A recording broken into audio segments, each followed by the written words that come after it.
Today's daf we're going to be learning is Avodah Zarah daf kaf bet. Today's daf is sponsored in memory of Dina Kalker's grandmother, Tzipora Shoshana Bar Bracha Zichrono Livracha. May her memory be a comfort and a blessing. Today's daf is sponsored by Becky Goldstein for the refuah shleima of David Mordechai ben Rezel, who was undergoing a procedure this morning. Please God for a successful operation with Shlichim Ne'emanim. Okay, we're going to get started with where we ended yesterday with this braita of Rabbi Shimon ben Elazar. Today we're going to finish the second chapter. And there's also a study guide for today, which I recommend you use just to help organize. I'm not going to share screen. It's not like it's one of those necessary ones, but it does just organize the flow of the Gemara. So Rabbi Shimon ben Elazar had said, Lo yaskir adam sadehu lekuti. You can't rent out your field to a kuti. Remember, those are the shomernim. There were people who took upon themselves to be Jews. There's always a bit of a debate about them, whether it was wholehearted, not wholehearted, whether they're real converts, they're not real converts. But what was basically known about them is, even though they kept certain mitzvot, there were certain things they were known not to have been so careful about. And one of them we saw yesterday was doing malacha on Chol HaMoed. So basically, what Rabbi Shimon ben Elazar says is that you can't rent out your field to a kuti because your field is in your name, and the kuti is going to do malacha on Chol HaMoed. And people will say, oh look, the Jews' field is working on Chol HaMoed, which will make people, it will look like Marit Ayin. It will look like Jews are doing work on Chol HaMoed. But then the assumption is he specifically said kuti. He didn't say not a non-Jew. So I'm just starting from the second to last line in Kafala from a bet. So what? It sounds like Ovei Kochavim is permitted, but why? Now, why did we in general? Now, we already permitted renting out your field to a Gentile, because what did we say? No one's going to say, oh, it's the Jew's field because that's working on, and it's the Jew who's allowing work on Shabbat on the field, because the way it works with fields, and we had that whole thing about in Tosfot that we learned yesterday, the way it works with field is arisa arisute avid. Everybody knows that sharecroppers are the ones working, and they're the ones who are basically making their proceeds from the field. And if they decide to do their work on Shabbat, so they do. No, doesn't mean the Jew. Everyone knows that's a sharecropper working. And they won't say, oh, the Jew's allowing work on Shabbat in their field and that the Jew's doing work. You know, that the person's working for the Jew on Shabbat. It doesn't look that way because it looks like the Arisa is working for his or her own sake. But if that's your claim, it should be the same for the kuti. And that's where we ended. Why don't we say the same thing about the kuti? That the kuti is the aris. They won't accuse the Jew, and it won't be a maradayim problem of the way it looks, because it's the kuti. And everyone will say, oh, the kuti, well, they work. Now, the issue here is Chol HaMoed. They work on Chol HaMoed. No one's going to say, oh, look, the Jew's allowing work on Chol HaMoed. They'll say, the kuti's doing it for the kuti's own sake. Okay, so in order to answer this, what they have to do is they have to say that this opinion, notice it was Rabbi Shimon ben Elazar. Arisuta, Rabbi Shimon ben Elazar, lately. Rabbi Shimon ben Elazar must not accept this whole claim of Arisuta. Okay? He doesn't think that that is a valid answer. Because if it was, it would work for the kuti. Now what are we left to figure out then?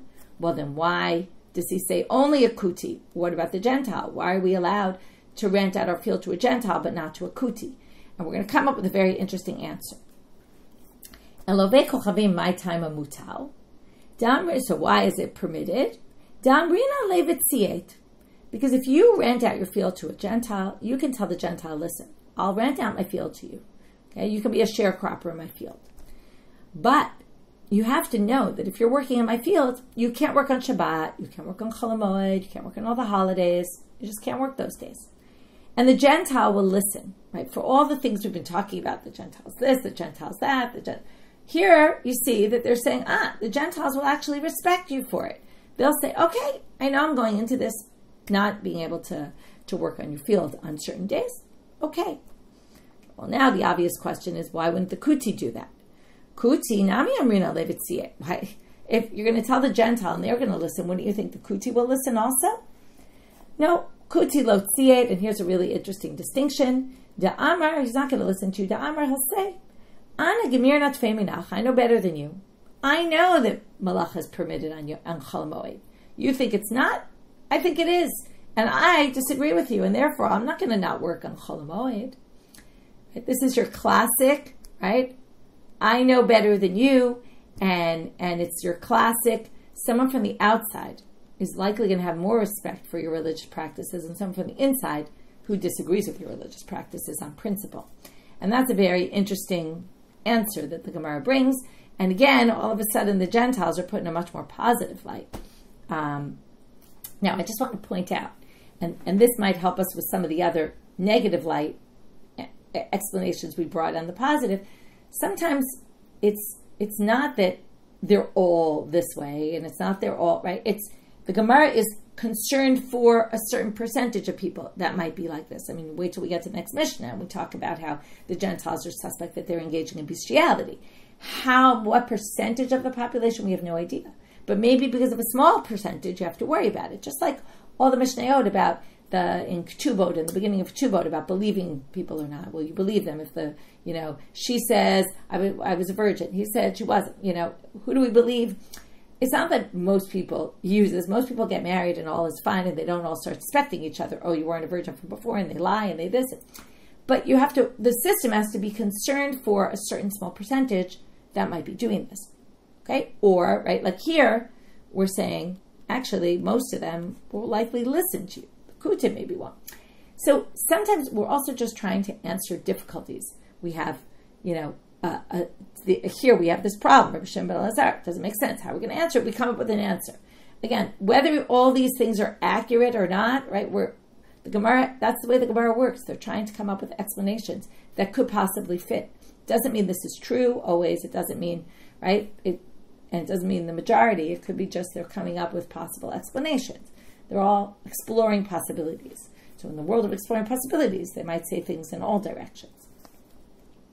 Okay, anyway, it's a very interesting answer given, and it is something you see, right? That it's definitely a reality, that it's sometimes easier to tell someone who's from the outside, and they'll respect you from it, than someone from the inside. So now the Gemara has another question based on that. If the whole concern is, right, that the kuti, you can't give it to a kuti because the kuti is going to do malacha on Chol HaMoed, well, there should be a bigger problem. It's not just it's not just that people are going to say, oh, look, the Jews' field is being worked on Chol HaMoed. If the kuti does work on Chol HaMoed and you don't, and you give him a field that now the kuti can work on can work on Chol HaMoed, then you're basically putting a stumbling block in front of a blind person because you know that they're going to now work in a field on Chol HaMoed and you've given them the opportunity to do that. To which and then therefore, why did Rabbi Shimon ben Elazar specifically say Mipnei shenikret al shmo? He should have said because of lifnei iver lo titei mechshol. To which the answer chad ve'od kamar. But it's one and another. In other words, chad mishum lifnei iver ve'od mishum shenikret al shmo. This is sometimes they don't even state the obvious. The obvious is it's lifnei iver. What they wanted to say is, in addition, you have this problem that the field is in your name, and it's going to make it look like you're doing work on Chol HaMoed. Okay, now we're going to end this chapter with a story.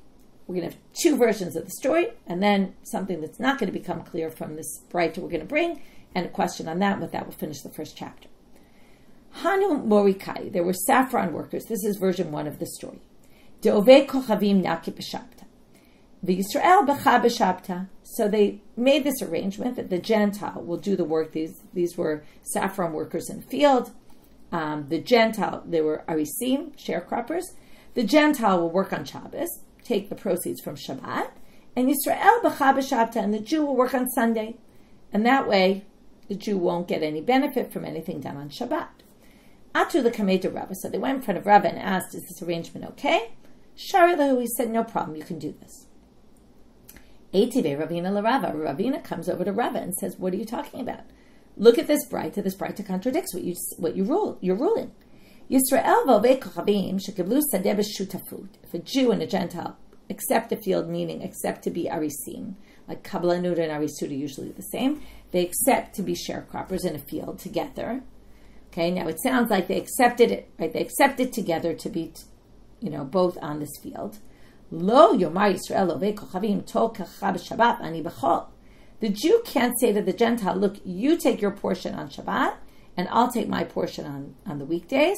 Okay, again, meaning you'll work on Shabbat and take the proceeds on Shabbat, and I'll work on Shabbat and take the proceeds. Sounds like exactly our story. However, but if they made an arrangement from the beginning that they would do it like this before they started, but the whole arrangement was all set from the beginning. You're going to work on Shabbat, I'm going to work on the weekday. That works. But if they did a cheshbon, meaning if after ba'u lecheshbon they didn't make an arrangement, but then they start saying, okay, let's divide up and let's do it like this, it's too late. It has to be done from the beginning. So what happens? After Ravina brought this difficulty to Rava realized he made a mistake. Ikasiv. He became humiliated, right? It was embarrassing. Here he ruled this was totally permitted. Ravina brought this source that said it's forbidden, and Rava was embarrassed. However, l'selfi gali milta dehitnumi karahavu. We've had a bunch of stories like this, by the way, where somebody does a ruling, somebody questions the ruling, they're humiliated, and then they realize that they were right in the end. Okay, that their psak ended up being right, even though they didn't realize it at the time. In other words, we're going to see right now. Turns out this was he hadn't realized, but it turns out maybe once the source was brought, and then Rav started to look into it more, he realized that they had actually made the arrangement from the beginning, and therefore it was permitted. Okay, that's version 1. Now we have version 2. Rav Gavia mibei Ktil. Okay, so a different person, Rav Gavia, came and said, Amar hanu shtile de or lahavu. Okay, you got the story wrong. It wasn't these saffron workers. It was people who planted orla trees. And ovei chavim achel shnei de orla, the Israel shnei de ateva. Sorry, I shouldn't say they planted orla trees. They planted trees. And the issue related to orla, what's orla? The first 3 years you can't benefit from the trees. So what did they do? They made an arrangement. In other words, again, they were sharecroppers in a field, but they were planting these trees. And they made an arrangement that the ovei chavim achel shnei de orla, the Gentile would work the first 3 years and take the proceeds. The Israel shnei de ateva, and the Jew would work after that in the other years and get the proceeds. Atu the kamei de Rava sharalahu, and Rava, they came before Rava and he permitted it. Now in this case, they made the arrangement from the beginning and he permitted it. So now they say, wait, if there's 2 versions of the story, and that was Rav Gavia's story, it kind of ends early. If you see on the study guide, I charted it out so you could see what's similar, what's different. So what's similar is we have these workers, there was an arrangement, there was a psak of Rava, and Rava permitted in both cases. Now the question is, what happens after that? What happened to we're assuming if there was a story that went like this, there must have been also the difficulty of Ravina and Rava. What happened to that in this version? Ravina Rava. But according to the first version, Ravina brought a difficulty on Rava from this braita. Where's that on your version? To which he answers, the Seyu Asaye. Oh, he brought the braita, but he brought the braita as support for what Rava did, because in this case, the arrangement was made from the beginning, and he was bringing the braita to say, oh, look, here's a braita to support your ruling. What happened to the humiliation then? The Rava wouldn't be humiliated. So what about that in your story? To which he answers, Lo yudvarim me'olam. Oh, that part of the story, that never happened. In my version, there is no such thing. Okay, now we get to a question about this. Ibayalu. So now they ask a question. Stama mai. What if they didn't make any sort of arrangement at all?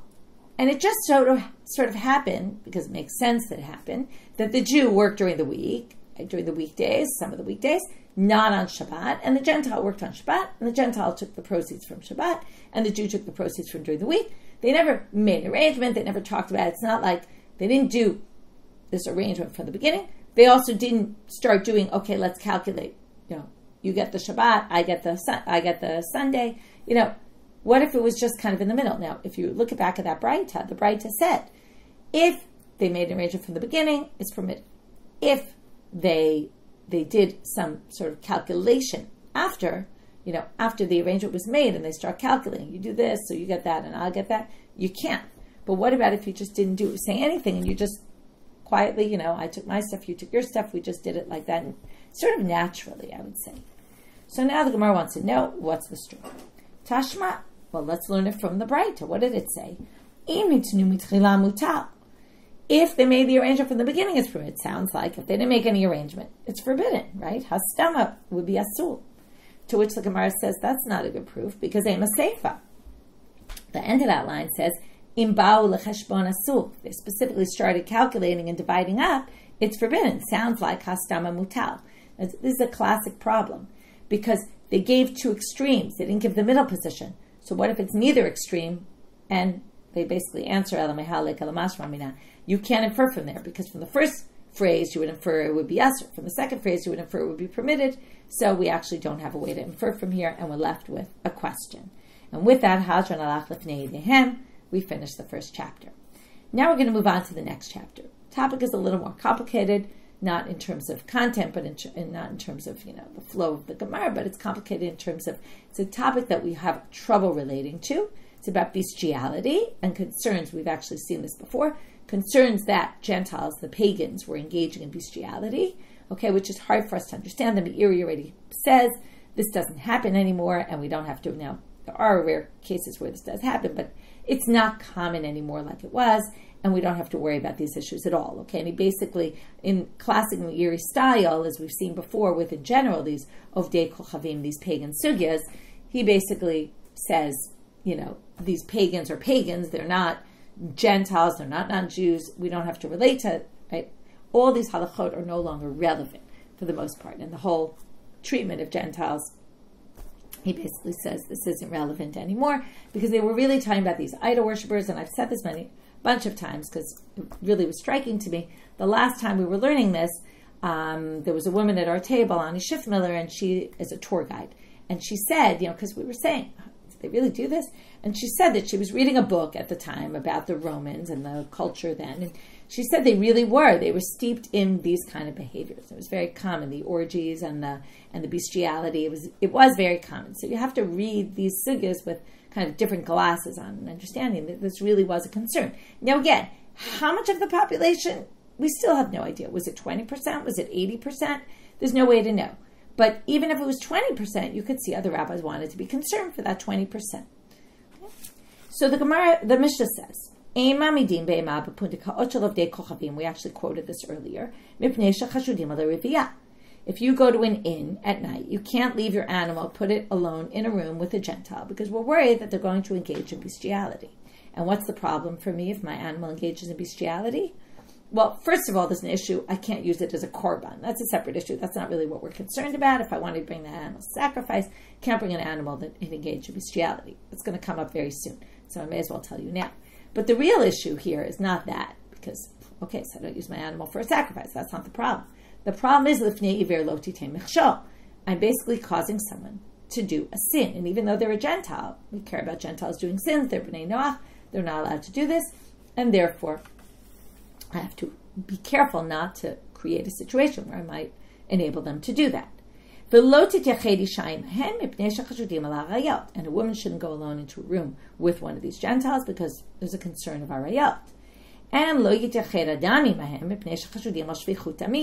this goes back to some things we saw also. They were very worried that the Gentiles were going to kill them. Again, how many of the Gentiles in those days were killing Jews? We don't really know. But obviously somebody was concerned for this possibility, and therefore even a man shouldn't go into a room alone with a Gentile because there's concern. If there's no one else around, the Gentile might kill the Jew. Now, again, was there really, was this really a concern? It's definitely possible in certain situations, right, that there was possibility. But how much of, right, percentage? I think 20% would be high, right? But obviously it was enough of a concern that they did put this in here. Now the Gemara starts off with a contradiction. Urimini. Lokchim mehem behema lekorban ve'en choshashim lo mishum rova ve'lo mishum nirba ve'lo mishum muktzah ve'lo mishum ne'abad. Okay, muktzah here, by the way, doesn't mean muktzah the way we usually think of muktzah. The word muktzah means designated. And what it means here, muktzah, means if an animal was designated to be used as an idol. Or ne'abad, if the animal was worshipped as an idol. Okay, so at the beginning of Amud Bet here, the Gemara brings a contradiction. It says, our Mishnah is worried about animals being, if I give an animal to a Gentile, put them alone in a room, it's likely the Gentile will engage in bestiality with the animal. But this source basically says, I can buy, and we get back to the sacrifice, I can buy an animal for sacrificial purposes from a Gentile, that's lokchim mehem, I can buy from them, behema lekorban, and ein chosheshim, I'm not worried, not because of rovea, not because of nirba. Okay, rovea, right? Rovea and nirba is the same action, it's just one is initiated by the person, one is initiated by the animal.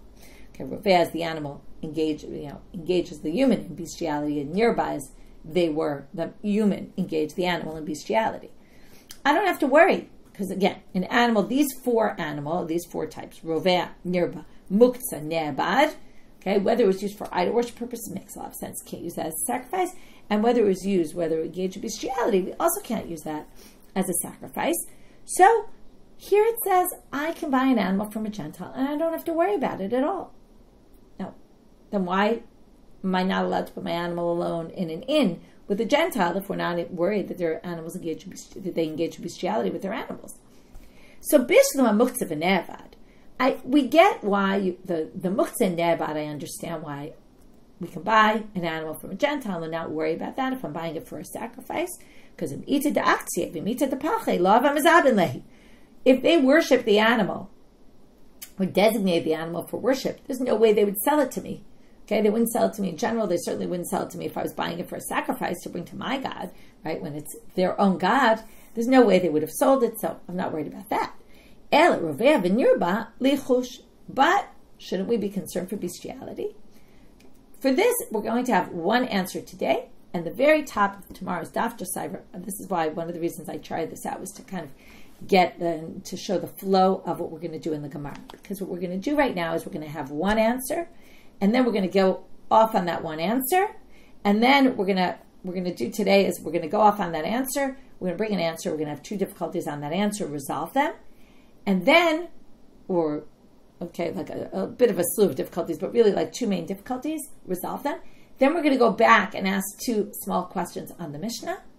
And then we're going to come back and resolve this contradiction in two other ways. Okay, that's tomorrow. So just so you know, when we get to tomorrow, where we're going to go right back to here. Okay, you can even mark in your Gemara if you want that we're at this contradiction, and this is answer 1, and we're going to have answer 2 and 3 tomorrow. So Amar Rav Tachlifa, answer number 1, Amar Rav Tachlifa Amarava, Amar Rav Shila bar Avina, Mishmei de Rav. So Rav Tachlifa says the name of Rav Shila bar Avina, who says in the name of Rav. Okay, and we actually saw this back on Daf Tevav. He answers by saying, Ove, so if it sounds familiar, you'll see why. Ove kochavim chas al be'emto shelo te'akel. Gentiles don't want to engage in bestiality with their own animals because they're worried the female animals will be unable to bear offspring. So, right, engaging in bestiality messes up their ability to reproduce, which is bad for the owner, and therefore we're going to distinguish between these two cases. A Jew can buy an animal from a Gentile. Why? Because the Gentile is not going to engage in bestiality with their own animal. But if I bring my animal into an inn and put it alone in a room with the Gentile won't care what will happen to the animal, and therefore will likely engage in bestiality. And that's the first option for the resolving the contradiction. Now, it falls a little bit short here because this says hatinach nekevot, so that relates to female animals. But what about male animals? You don't have to worry about, they're not going to be te'aker, okay? It's not relevant for males. So Rav Kahana, well, with males there's another problem, which is they get weaker. Okay, now we're going to see it's only when a male engaged in bestiality with the male. Okay, we're going to talk later about a female. But it seems that or a female, I think that's the issue with the female with the female. Okay, we're going to get to that. But we'll see, this isn't necessarily all cases, but bestiality of a male with a male animal will weaken the animal. So we have an issue with the females, an issue with the males that's specifically related to, right, we're going to now distinguish, I can't put my animal alone because there'll be bestiality, because the Gentile doesn't care about my animal. So even if it will weaken my animal or make the animal sterile, that's irrelevant to the Gentile. Gentile doesn't care because it's not their own animal. But when it's their own animal and I want to purchase it, I can for sure assume that it didn't engage in bestiality. Again, that's answer 1 to the contradiction. Not everybody agrees with this. We'll get to that tomorrow. So now we're going to start with our questions. Elahaditanya. But wait, there's a braita that says, Lokchim behema mero'eh shelahem. You can buy an animal from their shepherds. Okay, now, Lichush, now if you're talking about a shepherd, the shepherd does not have, they don't own their animals, they're shepherding someone else's animals. So, why should I be allowed to buy an animal from them, what they mean here, for the purposes of a sacrifice? Maybe their shepherd engaged in bestiality with the animals that they're shepherding, because they're not their own animals. If the whole distinction is own animals, someone else's animals, well, mityare mishum hefsed zachar. Well, they don't engage in bestiality with their owner's animals because there's a concern that they'll lose money, right? If the owner gets wind of it, then they've weakened their owner's animals and they're going to have a problem. They're not going to get paid. Okay, that sounds like a good answer, but there's enough problem with that. If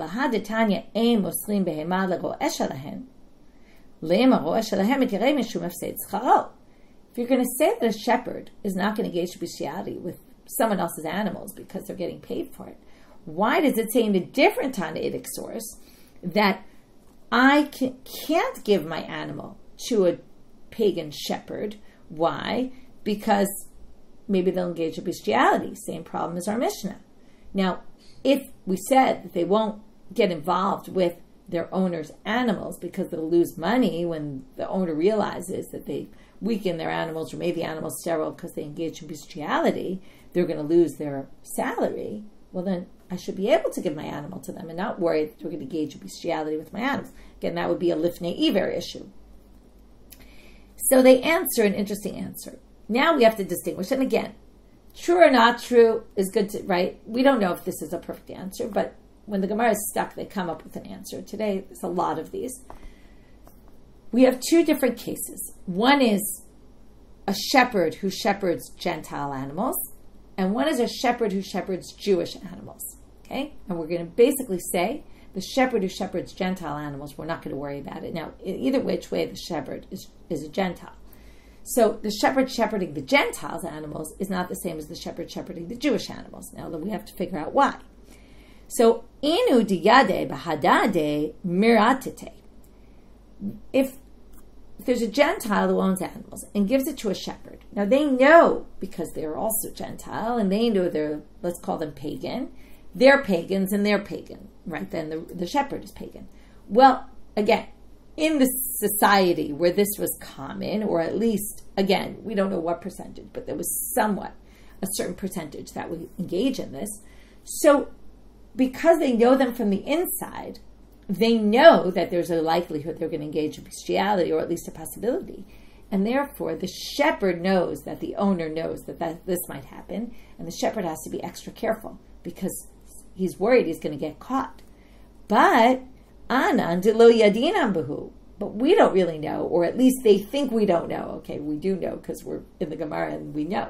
But they think we don't know about them, and lo me'atate, they're not going to be scared because they think, oh, the Jews don't know we engage in bestiality. They don't do that. They don't think we do that. So the shepherd's going to do whatever the shepherd wants with the animals because they have no concern that we're ever going to be on to them. And Amarabba, it's just a side point. Hainu de amrei nashe mechatva gala labaza ragla bechavre yada.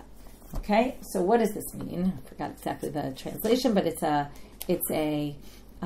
second. The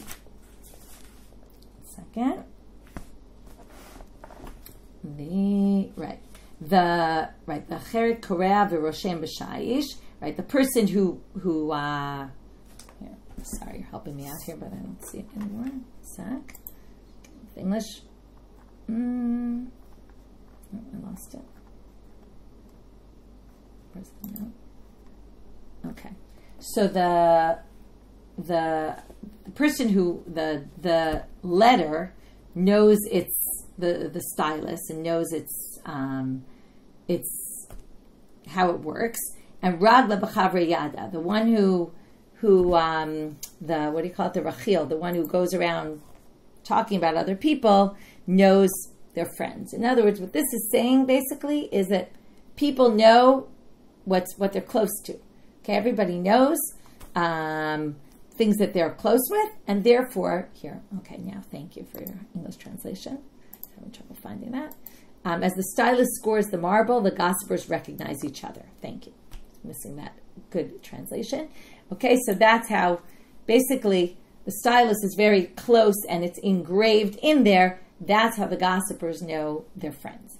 And the point being, this is how the Gentiles know each other, and they know exactly what they're up to, but we don't know, or at least so they think. Okay, so that's just a line that says the same kind of idea.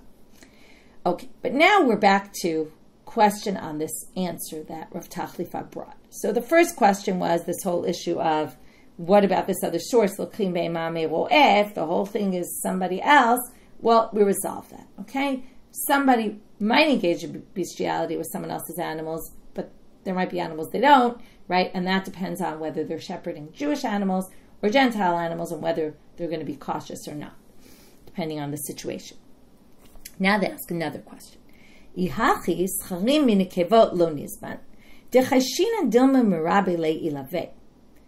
now they say, well then, scharim minikevot, we shouldn't, males from females, we shouldn't be able to buy. That's male animals from females, because chashinan dilma merabi leilaveh.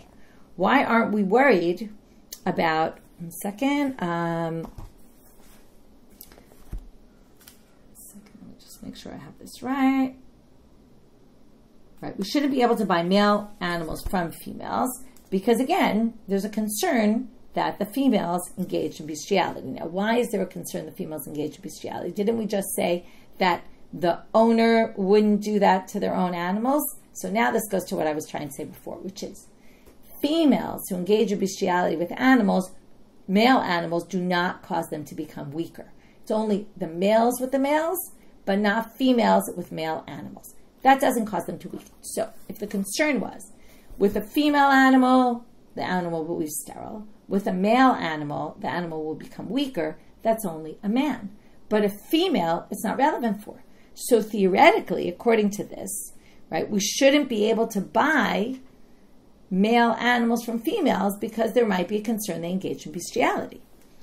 Okay, that's the chashinan dilma merabi leilaveh. Maybe the women engage in bestiality with these animals, because all the concerns are not relevant in that case of Rav Tachlifa, right? The concerns of Rav Tachlifa are not relevant in this situation. Now, we don't see anywhere where that's a forbidden thing. It says you can buy animals for sacrifices from any Gentile. So the answer, kevan demigare ba miratita. If the woman engages in bestiality with the animal. Now, it's another interesting assumption, by the way. Even though there were, again, we have no idea how many, but there were Gentiles engaged in bestiality, they were embarrassed about it. They didn't want people to know. They did it in secret. Now, the concern here is a woman, if she engaged in bestiality with a male animal, what's going to happen? When they go on the street, the male animal is going to be going after her all the time. He'll be attracted to her, so to speak, because they already engaged in relations, he'll be after her all the time. So if a woman walks around and there's an animal tracking her wherever she goes, kind of on her, everyone's going to realize that she must have engaged in bestiality with the animal. It's going to be a very clear kind of thing. And therefore, she won't do it, and this is going to be her preventive. She won't engage in bestiality for fear that the animal's going to walk after her wherever she goes. And therefore, again, this mirata, she'll be scared, nervous, just like the shepherd was nervous that someone would be onto him. She'd be nervous that someone would be onto him, to her. Now, it's a different situation. The shepherd was worried they were going to lose their salary. The woman's just worried about being humiliated in public. Okay, if that's really true, that women are concerned and don't engage in bestiality because they're concerned that the animal will follow them to wherever they go, and that means basically we don't have to worry that a woman's engaged in bestiality with an animal, because, okay, in any situation. Well, look at this braita of Rav Yosef. It's going to be a little difficult, because Hadatani Rav Yosef, Armelata lo tirabe kalba. A widow who's living by herself shouldn't have dogs in her house. Shouldn't have a dog. V'lo tashre bar beirav ushbizen. She shouldn't be alone with a man in an inn.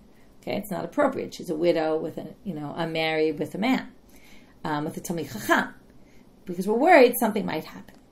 So bishlama bar beirav tzniala. We understand the Talmid Chacham, because if, God forbid, he did engage in relations with her, he'd be secretive about it, right? He wouldn't want anyone to know, so no one would ever know. And that's why she better avoid it, because if it happens, right, no one will ever know. Ela kalba But with a dog, what do we say? If the dog is going to follow her wherever she goes, then basically everyone's going to know. So she'll obviously not engage in bestiality with this dog because otherwise everyone will know. As opposed to with the Talmid Chacham, no one will know, but specifically someone might know. So the answer, Kevan dechishadya le'umtza u'misra chabatra, meimer amrei nashe, hai de misra chabatra mishum umtza de kamasra. Now they say that. There's not the same concern as before, because a dog, she feeds the dog meat, and therefore the dog might be after her everywhere she goes because the dog is looking for meat. And the fact the dog tracks her every move isn't going to be an indicator that she engaged in bestiality with the dog, and therefore it's not an issue. Okay? So it's true that I see someone's asking the Jews didn't engage in bestiality, but I think what they're concerned is they don't want to create a situation where we have this woman who doesn't have anyone to engage in relationships with, and she might, like Rashi says, Shema tit'aveh v'tarbiena aleha, that she might just have a very strong desire and have no other way to fulfill it other than with this dog, and therefore there's concern that might happen. Again, it's unlikely, it's true. But I guess they're just saying avoid situations that might get you into trouble, even though there's a small likelihood of it. But I agree, it's a good question. Okay, so until now, we had contradiction. That was the first thing we did. We brought a contradiction between the Mishna and this braita. How can we bother animals for sacrifice if there's concern of reveal? We resolved it the first way. Again, we'll get back to the second way tomorrow and the third way. We resolved it by Rav Tachlifa saying their own animals versus other people's animals. Then we had some difficulties. What about the ro'eh? What about the females? Okay, females with male animals. Why is that a problem? None of those issues are relevant. And within each of those questions, we had some answers, questions back and forth. That's all organized on the sheet if you want to look back. And now we're going back to the Mishnah. And that's why I also wanted to organize this, because it's a little bit discombobulating. We had contradiction, Mishnah, braita, resolution. We're going to come back and resolve it in two other ways, but now we're kind of going back to the Mishnah. So now we have two questions on the Mishnah, and with that we'll finish. Nikevot etzel nikevot my time alom yachdina. What about female animals with females? Why can't they be alone? Okay, it said don't bring an animal into a pundak of Gentiles because they're chashudim l'riviyah, and we assume that means any Gentiles. But if the whole concern is they might engage in bestiality, there's no sexual act between a female and a female woman with a female animal. So why is that a problem? To which we're going to have two answers to this question. Because the goyim are found with their wives. They go to the wives of their friends, and therefore, what will happen? So imagine this woman is alone with this female animal. Comes a Gentile man to this woman to to engage in relations with her. Again, we're assuming that this happened often, or at least often enough. And then let's say he goes to this place where this woman is alone with the female animal, and he doesn't find her there. And he'll find the animal, and then he'll engage in bestiality with the animal. Option number two is could be he goes to the woman, but he might end up engaging in bestiality with the animal anyway, and not the woman. Again, this is hard to understand. Okay, there's some other statement that says that the be'emot of the Jews are more of interest to them than their women. Okay, so could be they'll be more interested in the animal. Now, why is this? Well, it comes from, now, it's clear that even in the Gemara, they didn't really understand this whole ta'ava, this whole desire for bestiality, and they had to come up with some sort of explanation. So, this all came from the snake. Okay, when the snake, there's this what's the idea? There's a concept, or they talk about the fact that the snake engaged in relations with Chava, and he put into her this zuama, he kind of planted in her the desire for bestiality. And from there to her children, from there, obviously we're talking here about men engaging in bestiality. We also were talking about females, but specifically here we're talking about men. And that zuama got to all these Gentiles. So the Gemara asked the obvious question. Yihachi Yisrael Nami, what about the Jews? Why aren't the Jews engaged in bestiality if that's the case? To which they answer, Yisrael she'amdu al har Sinai paskazu amatan. Ovdei kochavim shelo amdu al har Sinai lo paskazu amatan. It all goes back. The first sugya we had in the Masechet about accepting the Torah, and the acceptance of the Torah was the antidote. We saw this also in the sugya recently about how Torah is the antidote to how we're going to the whole thing. Second, maybe we didn't do it. I can't remember. I actually been recording ahead of time, so maybe I'm confused now. But about Moshav Leitzim, and that this is the antidote to Moshav Leitzim, learning Torah. So anyway, we have all this concept that we don't have this issue because of Matan Torah. Second question on the Mishnah: Ibaylu ofot mai. Is this also an issue for birds? Okay, is it just animals or also birds? Tashma. Let's learn it from here. Ta'amar Rav Yehuda Amar Shmuel Mishum Rabbi Chanina. Okay, we're going to have two of these ani ra'iti, or I heard. Okay, ani ra'iti, I saw. Okay, what did I see? And again, it sounds like a crazy story, but from the crazy story, they're going to say, I guess this exists. Okay, so ani ra'iti ovei kochavim. So a pagan shalakach avaz min hashuk, took a duck from the shuk. A goose from the shuk. Riva'ah, engaged in bestiality with it. Chanka, slaughtered it. Strangled it, sla'ah, roasted it, va'achla, and ate it. Okay? Very pleasant. I saw an Arabian, or I think that's how we translate it. He took a thigh from the shuk. He made an indentation in it so that he could put in, engage in relations with it. Riva'ah, engage in relations, sla'ah, va'achla, roasted it and ate it. Very pleasant. Okay, so that was, let's just go back and go from the very beginning and we'll review the whole thing. Rishim ben Elazal, we had his braita about the kutim, and we had to distinguish kutim and Gentiles, and what's his reason for distinguishing. Specifically, he's more lenient actually with the Gentiles. Then we also said, by the way, it didn't say it's because of Lifnei Iver, but you have to add that as well about the person being in their fields. We had two versions of the story with Rava, where there was this partnership between the Jew and the Gentile, and they made this arrangement who was going to work on Shabbat and who wasn't. It all came up because we were talking about Arisim and how Arisut works. Here you can see that Arisut works, that each one kind of gets their own thing, and that's why they could make the arrangement, but they have to make it before, they can't make it after. What about if they didn't make any arrangement and each one just did what they did? We don't have an answer for that question.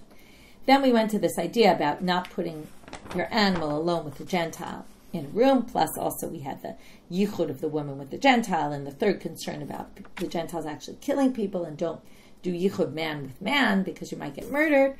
And from there, which again, we said, we're not sure how much of a concern it really was, but there was obviously some sort of concern that was mentioned. Then we get to this contradiction of the animal, where it seems you can buy an animal for sacrifice, not where it engaged in bestiality. We had, like I said, one answer. We're going to come back to more answers to this next time. Your animal versus, right, the Gentile's animal versus someone else's animal. Okay, then we said, what about the shepherd? We had a question about that. What about the second question was the zcharim minikevot, right? Because maybe if a female engaged in bestiality, there's no weakening of the animal or anything else, and therefore, why is that forbidden? And then, why is that permitted when really she could have engaged in bestiality? And then we said, because the animal's going to follow her. We had a question on that. We resolved it with the dog. Then, right, because the dog is different from an animal, because the dog gets fed by her, and that's why the animal's following her. Then we ended with these two questions on the Mishnah. One is Nikevot from Nikevot, what's the issue? And really it's the issue because a man might come visit her. And we ended with this other question, what about birds? Yes, also people engage in bestiality with birds as well, and therefore it would be a concern. And then, like I said, we're going to get back to in the beginning of tomorrow's daf to other options of resolving the contradiction. With that, we finish for today. Wishing everyone a good day, and we should have B'sorot Tovot.